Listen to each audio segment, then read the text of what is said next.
I'm 22, fresh out of college and crashing in this rundown cabin my uncle owns up in the Maine woods, figuring it'd be a quiet spot to figure out my next move after graduation.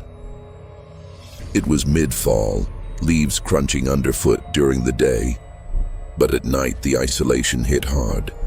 No neighbors for miles, just the wind howling through the pines like it was alive. I'd been there a week when, around 1 a.m., I was scrolling through old photos on my laptop by the fireplace, trying to ignore how the flames cast weird shadows on the walls. That's when I heard it. A low thump outside, like something heavy dropping onto the porch. I froze, telling myself it was a branch or a deer, but then came another thump, closer, rhythmic, like footsteps testing the wood. My heart kicked up. Who the hell would be out here?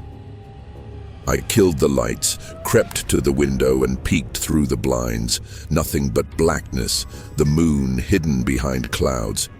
But as I backed away, the doorknob rattled softly, then harder, like someone was twisting it with purpose.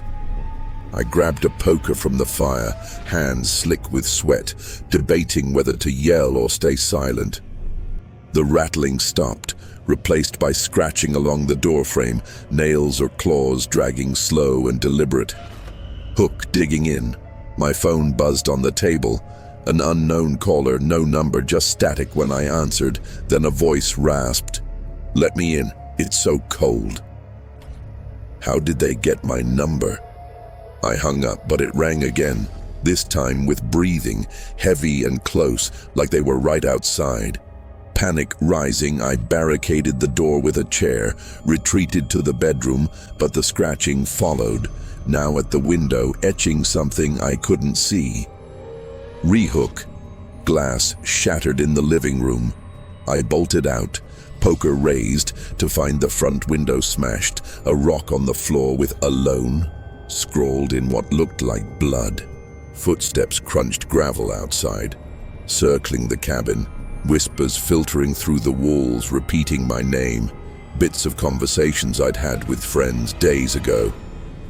I dialed 911, whispering my location, but the line cut to laughter, my own voice echoing back. Huddled in the corner till dawn, sirens finally wailed in the distance. Cops found footprints looping the place, but no one around. They called it kids pranking, but I know better.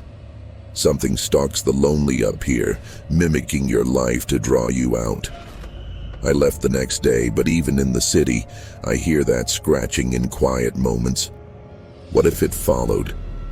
I'm 37, a single dad in a quiet cul-de-sac outside Atlanta, the kind where everyone waves but no one really knows your business.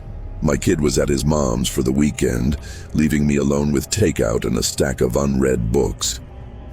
It was pushing midnight, rain pattering on the roof, when I noticed the garage light on. I'd sworn I'd turned it off. Shrugging it off as forgetfulness, I headed down the hall, but halfway there the power flickered, plunging everything into dark except that garage glow seeping under the door. I flipped the switch. Nothing. Heart ticking faster, I grabbed a flashlight from the kitchen, beam cutting through the shadows, and eased the garage door open. Empty, tools in place, but the side door to the yard was ajar, rain blowing in. I slammed it shut, locked it, telling myself wind did it. But as I turned, my beam caught writing on the workbench. "Miss me?" In chalk, fresh and dripping wet. Adrenaline surged. I swept the house room by room, nothing amiss but doubt gnawed. Had I left that door open? Back in the living room, the TV blinked on by itself, static snow filling the screen, then snippets of old home videos playing.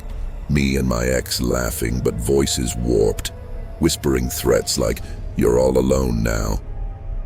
I yanked the plug, but it kept going. Battery, maybe? Hook pulling tighter. A knock at the front door, slow and heavy in the storm. Peephole showed nothing but rain-slicked street, But when I cracked it, a soaked envelope on the mat, my name scrawled in familiar handwriting, my ex's, but she's states away.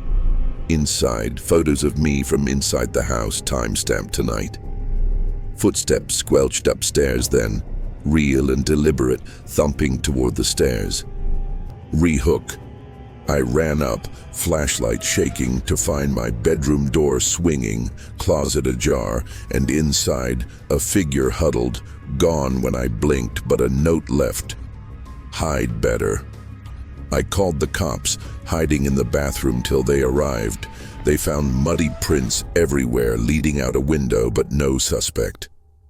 Said it was a burglar, but those photos. Someone's been watching, turning my solitude into a game. I installed cameras, but every night I check the feeds twice.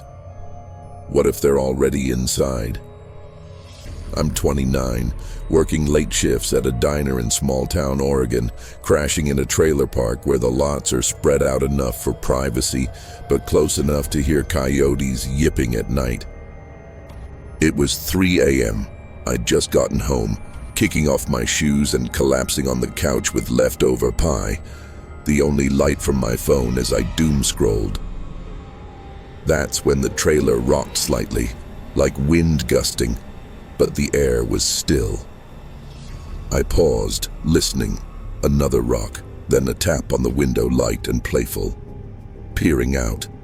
Darkness. Trailer lights off across the park. I dismissed it as animals, but the tapping grew insistent, moving to the door, then the roof like something circling overhead. Unease building, I turned on all the lights, checked locks, but my phone dinged. A text from unknown. Sweet dreams, with an emoji grin. Blocked it, but another came. A pic of my trailer from outside, my silhouette in the window. Blood pounding, I grabbed a bat from under the bed, yelling, "Who's there?" Silence, then the power cut. Trailer plunging into black.